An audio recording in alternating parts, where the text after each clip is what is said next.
పదవీ విరమణ తర్వాత రామకృష్ణ అంటూ ఇంట్లో కూర్చోవాలని అంటారు. ఆ సమయంలోనే ఆ మహాపురుషులను స్మరించుకోవాలి అని అంటారా? ఎందుకు అలా చెప్తారు? నిజానికి పదవీ వివరణ మనం చేశాం, ఇంకా మనం ఏమీ చేయలేము, 60 ఏళ్ళు వచ్చాయి, ఇంట్లో కూర్చొని భగవన్నామని చెప్పుకుంటే చాలు అన్న ఆలోచన స్రవంతి ఉన్నటువంటి మానవులకు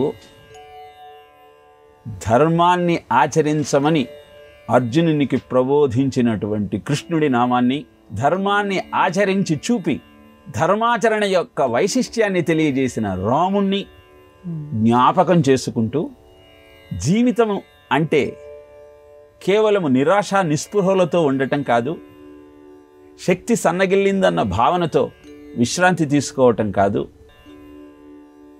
దేహంలో ప్రాణం ఉన్నంతకాలం ధర్మాచరణ నిర్వహిస్తూ కార్యక్రమాలను ఆచరిస్తూ ధర్మబద్ధమైన జీవితాన్ని గడుపుతూ నలుగురికి ఆదర్శంగా ఉండమని చెప్పటమే రామ కృష్ణ అనుకుంటూ, రాముణ్ణైనా కృష్ణుణ్ణైనా కీర్తిస్తూ కూర్చోవటం కాదు, వాళ్ళు చేసినటువంటి కార్యక్రమాలలోని ఔచిత్యాన్ని వైశిష్ట్యాన్ని గుర్తించి వచ్చే ప్రతి సమస్యను పరిష్కరించుకుంటూ అద్భుతమైన జీవనానికి సోపానాలు నిర్మించుకోమని చెప్పటమే రామ కృష్ణ అని అనుకోమనటంలోని ఆంతర్యం.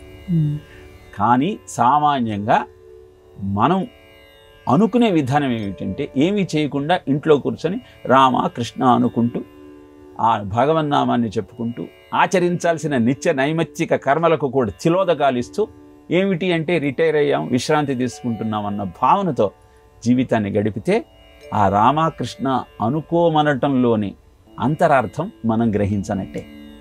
కనుక యుద్ధరంగంలో యుద్ధం చేయను అన్న అర్జునునికి అద్భుతమైనటువంటి కర్తవ్య బోధ చేసి అధర్మాన్ని అంతరింపచేసినటువంటి కృష్ణతత్వము, ఎలాంటి క్లిష్ట పరిస్థితుల్లోనైనా సరే ధర్మాన్ని వదలకుండా జీవనాన్ని కొనసాగించిన రాముని యొక్క రామతత్వము అవగతం చేసుకోగలిగితే జీవితం అద్భుతంగా ఉంటుందని తెలియచెప్పటమే రామ కృష్ణ అని అనుకోమనటంలోనే అంతర్గతం.